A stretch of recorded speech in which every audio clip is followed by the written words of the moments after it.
Mark and I are here in Spanish Fort, Alabama with Paul Brueske, and he is the author of The Last Siege, the Mobile Campaign, Alabama 1865. So Paul, tell us a little bit about your book first of all, and why is the Mobile Campaign significant?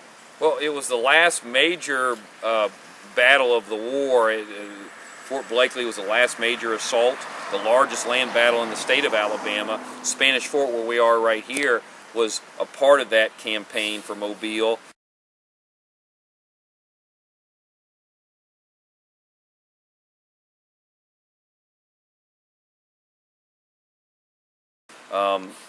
Spanish Fort fell on April 8th. Blakely fell on April 9th, the following day, about 3 hours approximately from the time that General Lee surrendered to Grant at Appomattox Courthouse. But the Mobile campaign was largely overshadowed today by the events that transpired further in the east. But it was an important battle. The guys that fought here, both north and south, were just as brave, and there were just as many acts of heroism as any battle of the war. So that's important to recognize that. Where we are here at Spanish Fort neighborhood, we're over behind us there would be, on the other side of this caravan, would have been the position of redoubt number 4.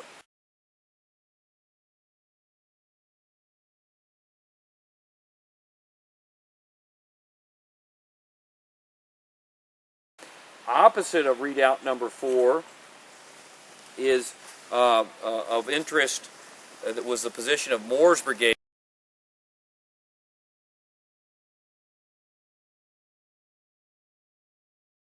which is of interest to Shelby's book, because Jenny Hodgers of the 95th Ohio, the 95th Illinois, excuse me, the 95th Illinois, the position of Moore's brigade, the Union brigade, would have been somewhere right around here, probably where this road is. 25 yards, the maps indicate it was 25 yards from the position of the redoubt number 4. Here, this looks like the remnants of an advanced rifle pit, more than likely a Confederate advanced rifle pit. As you can see, you can vaguely make out that marking. So somewhere right across the street maybe, or maybe on the road, would have been where Jenny Hodgers, a.k.a. Albert Cashier, was at throughout the siege of Spanish Fort. That lasted nearly two weeks, 13 days, from March 27th through April 8th, 1865. And she was at Blakely also, but they arrived too late, correct? Right. After the fall of Spanish Fort, most of the regiments and brigades were sent up to support Blakely. All eyes were on Blakely at that point, but most of the divisions that went up there didn't get there in time for the actual assault. They were kind of held in reserve. So. But here at Spanish Fort, what would she have experienced, per se? What exactly? They were in support of the 8th Iowa, correct? Well, the 8th Iowa would have been further north and to the west from this position. That's where the fort was actually assaulted.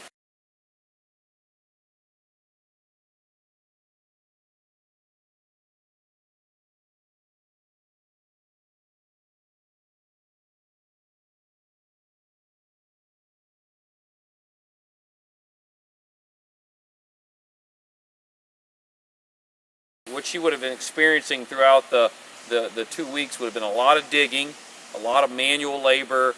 They dug trenches and zigzag approaches and rifle pits, and constantly work around the clock. Both officers and enlisted soldiers would have been working, doing a lot of manual labor. So it was very labor intensive and very nerve-wracking as well, because both sides were firing artillery, musket, mortars. The mortars were highly feared here on both sides.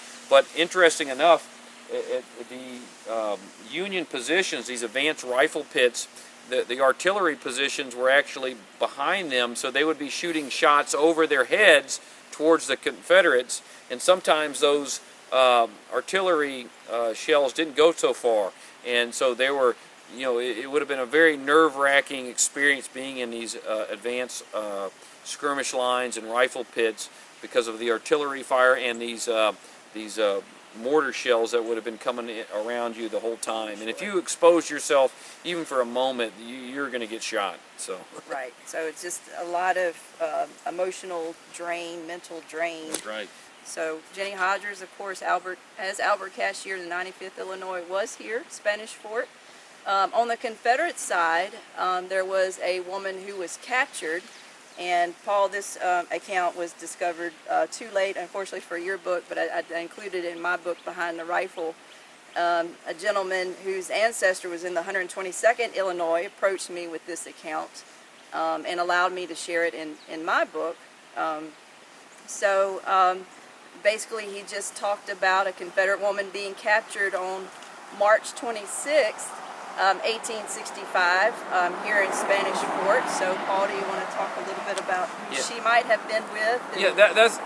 It's hard to say who she would have been with. The fighting began just north of Doleave Creek, which is about a mile south of here, maybe a little over a mile south of here, real close to I-10, the interstate there.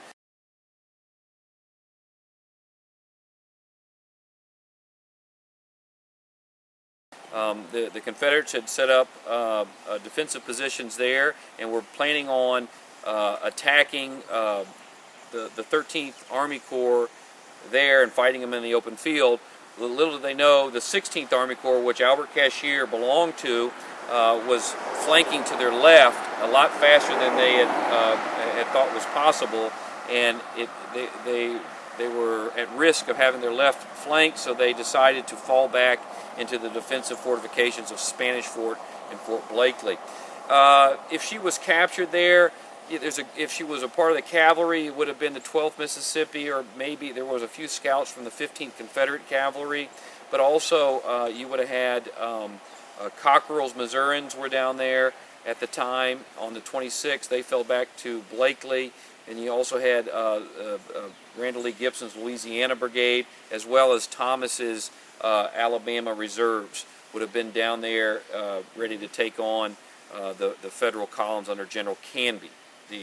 The other column would have been under Fred Steele that marched out of Fort Barrancas and eventually attacked Fort Blakely.